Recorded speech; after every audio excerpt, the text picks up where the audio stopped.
Otro día, y estamos aquí en la reunión secreta y soy el doctor José Miguel Gaona. Muchos ayer se vieron sorprendidos por un informe que apareció en la prensa, que se filtró, de la Jefatura de Sistemas Informáticos, Telecomunicaciones y Asistencia Técnica del Ejército de Tierra, de España, ¿no?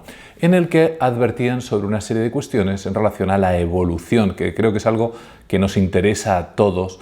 ¿Cómo va a evolucionar el famoso coronavirus, la epidemia en definitiva, o cómo va a evolucionar nuestras vidas, ¿no? Que están limitadas, que están restringidas por esta enfermedad, por esta pandemia en todo el mundo, que no hay vuelos, que no se puede ir a un restaurante y cosas obviamente mucho peores, como perder personas queridas, personas cercanas, compatriotas, gente en todo el mundo, etcétera, etcétera. Bueno, ¿qué es lo que dice este informe? Vamos a resaltar algunas cosas de las más importantes y a complementarlas con otras dentro de la modestia, pero creo que necesita algunas puntualizaciones, ¿no? Fijaros, dice que va a haber, aparte de esta, evidentemente, dos oleadas más. Una en Navidades y otra ya en las Navidades del 2021. Fijaros qué importante las consecuencias que tiene el que sea en Navidades. Estamos hablando de una época, una vez más, en la que están los almacenes pues, habitualmente abiertos, hay cenas, hay reuniones familiares, hay muchísimos desplazamientos, ya me imagino que sabéis por dónde voy, ¿verdad? Los desplazamientos, juntarse con más gente, etcétera, etcétera. Y esta siguiente oleada duraría aproximadamente como desde el 21 de noviembre al 21 de febrero, unos 3 meses.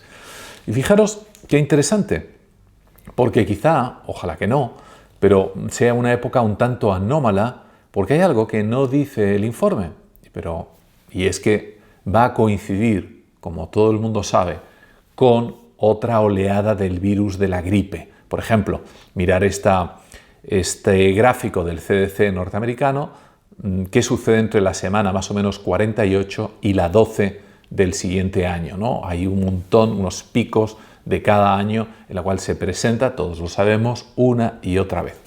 Dice también este informe que el verano va a ralentizar, pero no va a parar la pandemia. Acordaros que en la famosa oleada de gripe del año 18, del virus de la influenza, en el que murieron tantos millones de personas, realmente fue la segunda oleada peor. Y otra cosa importante, al parecer hubo una mutación que fue descubierta por primera vez en soldados que llegaban a Brest, en Francia, justamente para participar en aquella infausta Primera Guerra Mundial.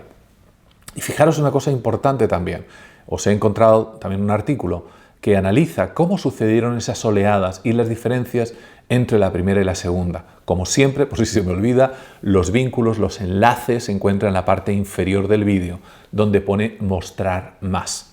Fijaros, esa primera oleada tuvo una mortalidad del 1,1%, pero la segunda tuvo una mortalidad del 4,7%. Es decir, tiene tela la historia, ¿no? ¿Y esto cuándo ocurrió? Ocurrió prácticamente ya en octubre, tanto en Europa como en Estados Unidos. Me he tomado la molestia de ver, por ejemplo, la costa este americana, que fue uno de los sitios donde más cundió la pandemia, sobre todo esta segunda oleada, en Nueva York, por ejemplo, en Filadelfia, en Pittsburgh, y observamos que en Nueva York, por ejemplo, en octubre hacía unos 52 grados Fahrenheit, unos 11 grados Celsius. Y fijaros qué interesante que en Madrid, por ejemplo, lo digo también para otros países que lo podéis extrapolar, en Buenos Aires, en Lima y en Hispanoamérica también, y por supuesto los hispanos de Norteamérica, fijaros que cuando llegaba a estos 52 grados Fahrenheit, 11 Celsius, es cuando todo empezaba a agitarse. Sucedió no solamente con la gripe normal, sino con la mal llamada gripe española también. En Nueva York hacía más o menos esa temperatura en ese mes de octubre. En España, este siguiente noviembre, también va a ocurrir más o menos lo mismo sobre esas fechas, sobre la segunda, tercera semana es cuando se alcanzan esas medias también bajitas, en este caso aquí en noviembre, ¿no? Así que extrapolarlo cada uno a vuestro país. A favor de estas segundas oleadas, pues bueno, esperemos que haya una mayor inmunidad colectiva, ¿no? De grupo, de manera que lo que algunos llaman de rebaño, de manera que esto ayude también a que las cosas no vayan tan mal. En la tercera oleada, esperemos, ¿no? Que haya tratamientos, vacunas, etc. Y quizá esa segunda y tercera oleada no sea tan nefasta. Pero no podemos olvidar que no ha ocurrido siempre así. Y esto es importante subrayarlo. Algunas personas, cuando traté hace unos pocos días acerca de la oleada de gripe del año 18, decían, sí, pero usted no puede compararlo, ahora tenemos muchos más cosas técnicas, hospitales, aparatos, la ciencia ha avanzado un montón. Sí, ha avanzado un montón, pero recordar que hasta ahora, un ejemplo, la estrategia de España y de muchas otras, la estrategia fundamental es propia de la edad media. Me explico, quédese en casa y no salga.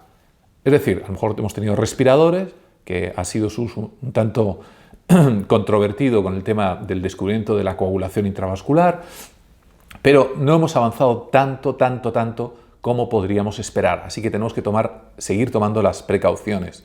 Ya sabes por dónde voy, fundamentalmente de la mascarilla. Acabo de ver hace pocos minutos antes de grabar este vídeo, por ejemplo, cómo un señor en una frutería manipulaba y cogía la fruta sin mascarilla, fruta que momentos después otras personas irían a recoger. Lo he visto yo con mis propios ojos hace un momento. Es decir, las cosas parece que para algunos no acaban de cambiar. Otro tipo de cuestión. Según este informe, recuperaríamos la normalidad, ya veremos qué se entiende por normalidad, pero aproximadamente dentro de un año y medio. Recomiendan también las mascarillas, las N95 o sus equivalentes europeos, el FFP2, FFP3, evidentemente, y la utilización de gafas. De gafas para evitar, evidentemente, el contagio a través de los ojos, ¿no? También desarrollar aplicaciones con móviles, ojalá que sea por Bluetooth y no geolocalización, por el tema de dentro de lo que cabe, ¿no? De la privacidad. Y lógicamente el mayor peligro que identifican, como es de esperar, son las aglomeraciones. Yo creo que este vídeo el informe, mejor dicho, se encuentra, yo creo, bastante bien.